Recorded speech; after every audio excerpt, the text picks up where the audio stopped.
Bring it on, sit scum!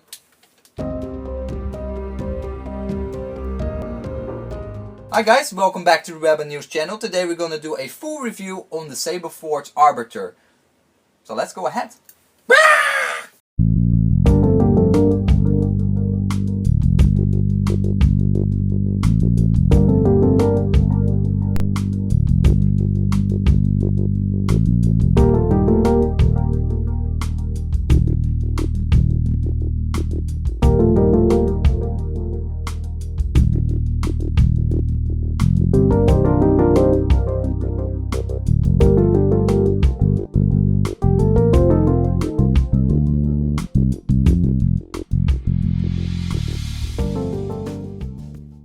Hi guys, welcome back. We're going to take a close-up look of the Saberforge Arbiter.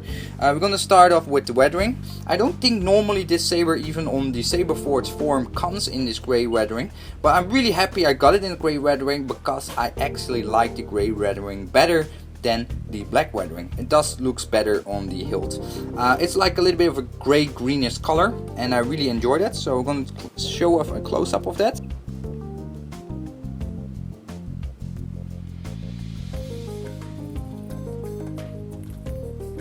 As you can see, really nice weathering. It does looks a little bit less like the standard weathering that comes out of their factory, where you can see the parts, you can see the sections where the weathering is done with a belt. I think they just use a belt to shove it, but with the grey weathering it does come across a little bit less like that type of weathering. It looks a little bit more natural, a little bit like it has been heavily being used over the years. So that's really cool.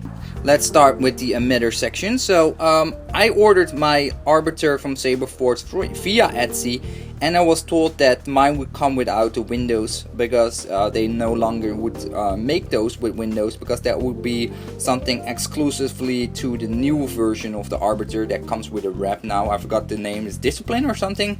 Anyway, it's basically the exact same saber, but the bottom section has a leather strap versus having the serrations. Anyway, back to the emitter section. So as you can see, nice long vertical windows.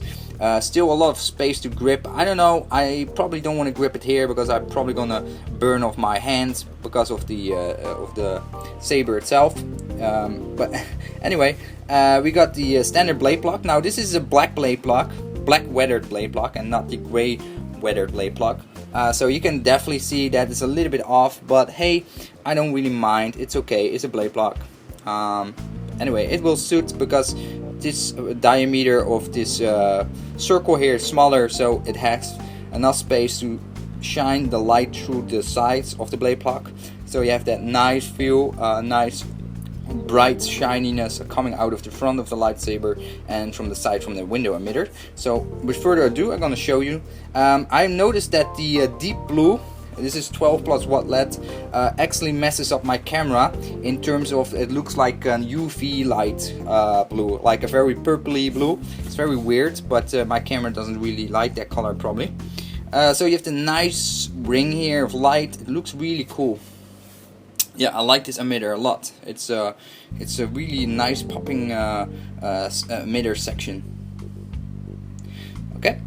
And then a little bit lower, so we have sort of a grenade section here. This saber actually has quite a bit of grenade sections, which I do like. So a little bit of a grenade section, choke point here, which is basically this whole saber is one single milled piece, so there are no separate pieces, which is really nice, especially for dueling. This kind of saber is more ideal than sabers that are pieced together with all kinds of sections, etc. Because there's less, basically, theoretically, there is a lot less that could go wrong with this type of saber in terms of parts flying off, etc. So we have the mid section, so a nice choke point here. Yeah, nothing really noteworthy about it. It's just a nice grip, so there's nothing special to tell about. And on the back we see the LED retention screw hole here, very low, and then very high on top we have the blade block slash blade retention screw. So you can imagine that the socket for the actual blade is actually quite deep. It's up, so I think this is the deepest blade socket I have seen so far from Saberforge. It's at least 2 to 3 inches deep. I think around 3 inches. So that's very deep. That makes sure that your blade keeps secure inside your hilt, and it won't fly off that easy, because by the time you will notice, hey, my saber start to move up in the socket, you just redo the retention on the retention screw and you're all good to go again. So I think this particular saber is very good for dueling. I think this might be, so far what I have reviewed, the best dueling saber from Saberforge. But that's my opinion, and that's my personal and limited experience so far with Saberforge. So we have we have one dummy button here.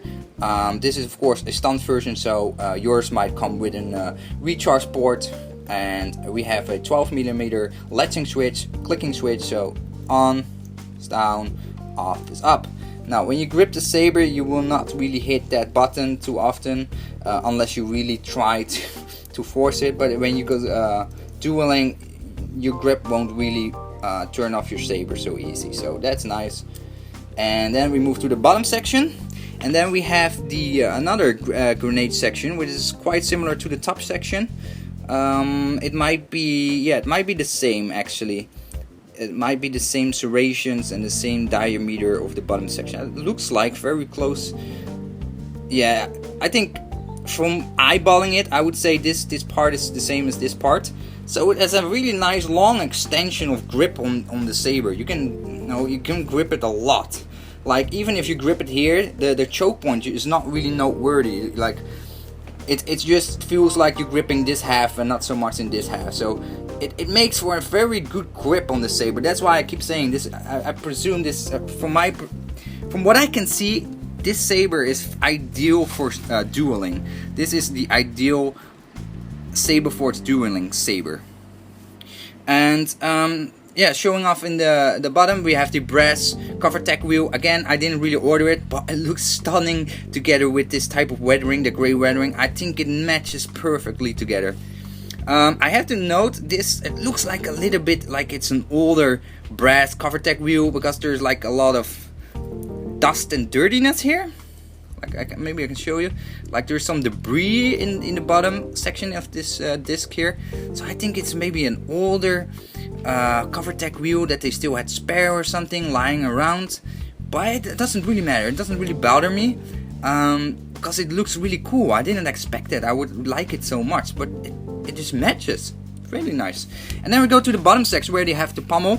So it comes always vented. Even if you buy a stunt saber, all Saberforge sabers come with a vented pommel, so you can always add soundboard in a later stage of the life cycle of the saber, whenever you're ready for it or have the money.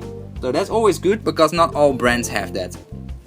So we got the pommel. Now this is a stunt with no in-hilt recharge port. So in order to actually recharge the battery, we have to take the battery out, and I'm going to show you how that looks like. We're going to remove the pommel.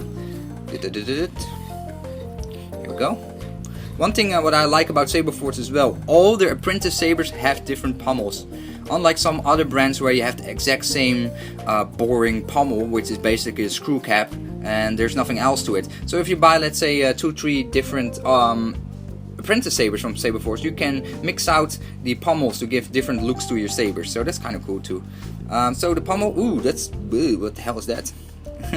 So this is the bottom section. This is of course this is also my first experience by doing this. So we unscrewing this cap and see together what is actually inside.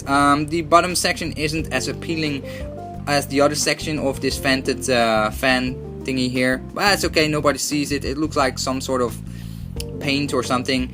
It also has, this is interesting, I didn't see that on my other sabers yet.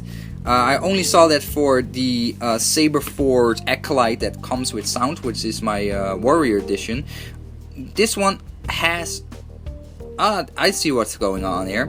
So this is like a sear clip that keeps this piece inside your pommel. So you have to unclip this one with a special kind of tool. You can take it out, and then you can basically take out this part here. And I just noticed here, this is glue. Yes, people, this is glue. They glued the whole thing. I don't know why they use glue if this sear clip is in here, because that sear clip should keep everything nice and tight inside the pommel. So that's kind of weird. And the glue is also here on this part here. So that's a little bit sloppy. Not sure why, but I don't see it on the inside here anywhere. So it's not terrible at all, but it's just a minor thing that I just noticed. Not really a gripe though for me. I mean, everything can be fixed. So we're gonna take out the battery. So here we go. To pull it softly, because I don't want to mess up anything. No electronics. Again, this is a 18650 3.7 volt battery. So you just take the battery out and then recharge it. And this is what it is. Try to show the inside. It's a little bit hard to show off probably. One thing to note off the bat, the CoverTech wheel screw wire that normally screws into the inside of the hilt is actually flush, so the wires will not catch on that screw wire of this CoverTech wheel that keeps the CoverTech wheel in place. So that's good. That's good, because that means you don't really have to mind getting out the battery from the holder. And then I'm gonna get some light and I'm gonna show the inside of the saber so you can see how the wiring is done. So we can see some shrink cables, we see the red and black cable here, we see the latching switch sticking out inside the bottom there. I don't see any excessive glue or something. Let me just take a look. No, everything looks okay. I don't see anything too weird. The cables are shrink wired in the inside. I think they use a 22 gauge wire. It's a little bit thicker. I do see in the bottom, you see that red cable there? It has a minor damage on the outer core of the red. It's all the way in the back near the switch, the LED switch. You can see that red wire there? Yeah, it has a snip on it. It looks like it's maybe not exposing the inner cable, the inner wire, but it's kind of ugly. It's not a major gripe, because I can do it myself if the wire is really broken, but or basically so much damage that the inner wire gets in contact with the metal of the inside of the hilt. But it's something that I just noticed. Okay, I'm gonna just screw everything back into place, so I'm gonna just speed that whole process up.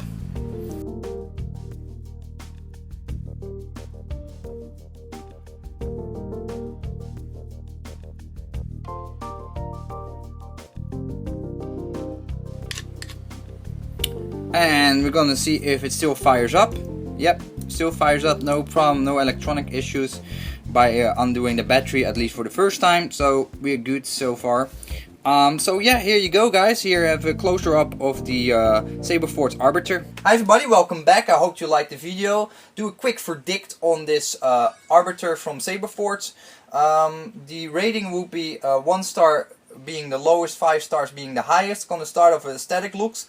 I give it a solid 4 out of 5 stars. It's a plain saber, but it's a very effective saber. It has nice long serrated areas here, as in, let's say, a grenade section, top part, middle part. There's a lot of space to grab this lightsaber. There's a lot of touchdown with the saber itself. It won't fly out of your hand.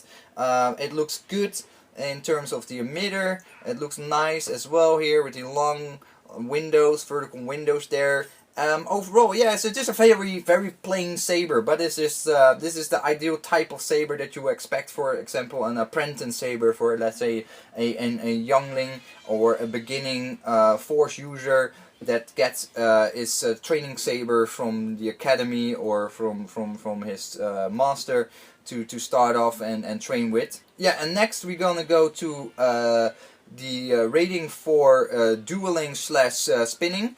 I'm gonna give it a solid 5 out of 5. I said before, I think this is the best dueling saber, apprentice saber from Saberforge they have. It's just a solid milled single piece of alloy, so it's just nothing there to it. There's no rattle, there's no loose parts, there's no greeblies, there are no control boxes, there are no bunny ears, no claws, there's nothing to it. It's just very basic, very standard, and it's very efficient for what it's supposed to do. For dueling it's perfect. You have a very deep blade socket around 3 inches before you meet the the LED unit here, so you have a firm grip on the blade. It's deep, so it feels solid, it feels stable when you make long and hard swings.